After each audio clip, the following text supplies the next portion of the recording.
আরে ভাই, জামাই ষষ্ঠীতে এত খেলি, খেয়ে খেয়ে খেয়ে খেয়ে তো ষাট হয়ে গেছিস। তো শুয়ে পড়, অত কি আছে। সোজা ভাই, এত খেলি যখন জামাই ষষ্ঠীতে, শুয়ে পড়। আজকেই সুখ, কাল থেকে আবার ষাট করে দেবে বউ, চিন্তা নাই, পিটাবে। আজকে আরাম করে নে ভাই, শ্বশুর বাড়িতে আছিস যখন। এটাই নিয়ম ভাই প্রত্যেকটা বিবাহিত জীবনের। আমি তো দেখেছি কাকা জ্যাঠা, এদিক ওদিক সেদিক, দাদাদের দেখেই আমার অনীহা চলে এসছে মনের ভেতর।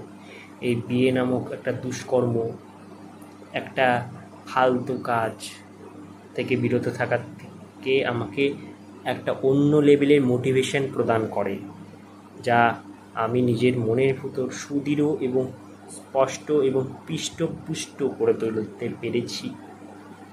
যাই হোক না কেন, এখন শুয়ে পড় ভাই, দাদা, যারাই আছো না গাধা, শুয়ে ষাট হয়ে যায়, এখন মজা করে নাও। খাসি খেয়েছো, ইলিশ খেয়েছো, খেয়েছো বাটার ঝোল, এবার মজা করবা তুমি। ভাবছো হরদোল, কাল হোক সব গুটিয়ে যাবে, সব চ্যাংড়ামি বেরিয়ে যাবে।